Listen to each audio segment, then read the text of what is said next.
Hello အားလုံးမင်္ဂလာပါ Mr. PC1 Gaming YouTube Channel ကနေမိတ်ဆွေတငယ်ကျွန်တော်အားလုံးကိုပြန်လည်ကြိုဆိုလိုက်ပါရစေ။ Okay ဒီတစ်ခေါက် video လေးကတော့ကျွန်တော်တို့ဒီနေ့ PUBG Mobile မှာ app Echo ဆိုတဲ့ဒီ lucky spring လေးရပြီးဆုံးတော့မယ်ပေါ့နော်ဒီနေ့ပြီးဆုံးတော့မယ်ဒီအတွက်ကြောင့်ကျွန်တော်အနေနဲ့ဒီမှာပေါင်းလိုက်တဲ့တော့ hack gear ဖြစ်တဲ့တော့ modern lost spectre ဆိုတဲ့ဒီ hack gear လို့ကျွန်တော်အနေနဲ့ရရမယ်ပေါ့နော်ကျွန်တော်မှာ coin ပြားကျွန်တော်40ကျော်ပဲရှိရပေါ့ဒါပေမဲ့ကျွန်တော်အနေနဲ့ UC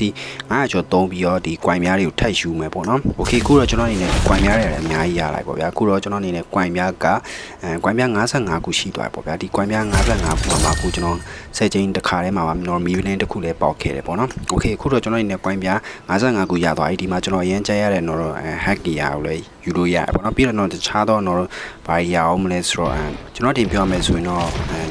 လဲဆရာဆိုတော့အရင်တော့မရှိဘူးပေါ့နော်ကျွန်တော်အကြိုက်ကလည်းဒီ hack gear တစ်ခုလောက်ပဲပါတယ်ကျွန်တော်ရတဲ့coin တွေမလာဘူးပေါ့နော်ဒီ granite ကြပြန်တော့ကြာလဲအရင်မကြဘူးပေါ့နော် Okay ကျွန်တော်အရင်ကြိုက်တဲ့hack gear ဖြစ်တဲ့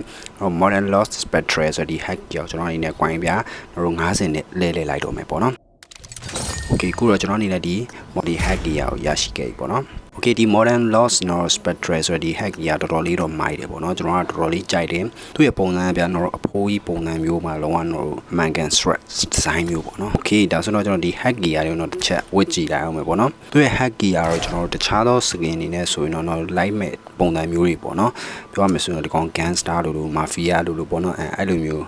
ပုံစံလေးပြောပါသူ့ရဲ့မျက်နှာပုံစံအနေထားပေါ့နော်တော်တော်လေးလဲမိုက်တယ်ပေါ့နော် Okay ဒီသူ့ရဲ့ hack gear ကိုကျွန်တော်တစ်ချက်ဝစ်ကြည့်မယ်ပေါ့နော် Okay ဟိအောင်ကြီးတော်တော်ကြီးတော့မိုက်တယ်ပေါ့နော်ကျွန်တော်ခုဝစ်ထားတဲ့ဝစ်စုံတွေကတော့အရင်ကြီးတော့မလိုက်ဘူးဆိုပေမဲ့ကိုအင်းကြီးပိုင်းနဲ့ဝစ်လိုက်မယ်ဆိုတော်တော်မိုက်တယ်ပေါ့နော်မိတ်ဆွေတကယ်ကျွန်တော်ဒီ hack gear ကိုကြိုက်လားကြိုက်တယ်ဆိုရင်ကျွန်တော်ဒီနေ့ဒီ lucky spring နဲ့နောက်ဆုံးရဖြစ်တဲ့အတွက်ကြောင့်မိမိတို့အနေနဲ့လည်းပေါက်မပေါက်ကိုကန်ဆယ်လို့ရပါတယ် Okay ပါဒီ video လေးကတော့ဒီလောက်ပါမယ်เนาะဒီ video လေးကို channel တက်တယ်ဆိုရင်မိတ်ဆွေတကယ်ကျွန်တော်အနေနဲ့ like subscribe ပြုလုပ်နိုင်ပါတယ်ကြည့်ရှုအားပေးကြတဲ့မိတ်ဆွေတကယ်ကျွန်တော်တို့တယောက်ချင်းစီတိုင်းကျေးဇူးတင်ပါတယ်နောက် video မှာပြန်တွေ့ကြမယ်เนาะကဲအားလုံးပဲ bye bye